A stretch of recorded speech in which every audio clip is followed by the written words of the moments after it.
En 1858, cuando empezó la Guerra de Reforma, México había tenido distintas formas de gobierno y parecía haberse equivocado en todas. 4 ejércitos extranjeros habían pisado en diversos momentos el territorio nacional y en esa guerra se habían perdido la mitad del territorio del país, sin que a cambio de la derrota se construyera entre los habitantes un sentimiento de nación. La República estuvo más de una vez en riesgo de fragmentarse. La vida nacional seguía amarrada a las instituciones y a la forma de ser política, heredadas estas de la crisis y el colapso del Imperio Español. Un ejército que no había sido capaz de retener Texas ni de ganar una sola batalla frontal con los diversos estadounidenses. Siempre estaba listo para el cuartelazo y eficaz con el combate a las rebeliones indígenas.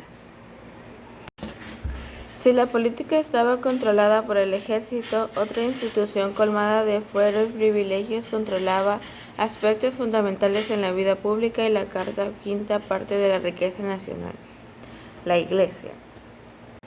La Iglesia controlaba también las conciencias a través del monopolio de la educación primaria y superior. Controlaba las estadísticas vitales. Uno solo podía nacer, casarse y morir en el seno de la Iglesia y no tenía más constancia de su existencia, de sus apellidos, de su lugar y fecha de nacimiento que la fe de bautizo.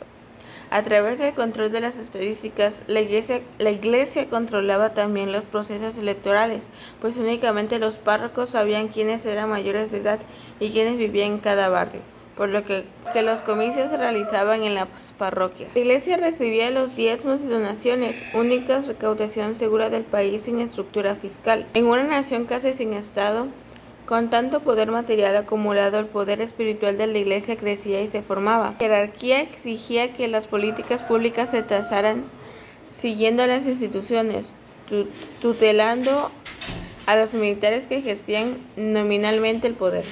En enero de 1858 se inició una guerra civil donde los hombres que formaban al ejército veracruzano esclarecieron que para alcanzar una nación próspera y libre se tenían que deshacer de la atadura del Estado, la Iglesia y el ejército.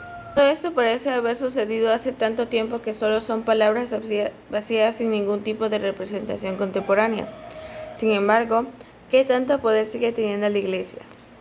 En Colombia, la Iglesia Católica revela listas de 26 presuntos sacerdotes pederastas. En Canadá, Cardenal Mark Ouellet es acusado de abuso sexual. El obispo de Césares recoloca en una parroquia a un cura condenado por distribución de pornografía infantil. ¿Qué ha pasado con estos casos? Nada, porque las personas se olvidan y la Iglesia sigue siendo eso. La Iglesia sigue teniendo el poder sobre las personas, porque el poder religioso es inalcanzable y generacional. Si un miembro de la Iglesia comete un delito, se reubica. Un análisis de las listas publicadas por 52 diócesis de los Estados Unidos en las que revelan los nombres de sacerdotes acusados de abuso sexual reveló que fueron trasladados a otras sedes donde siguen teniendo contacto con niños.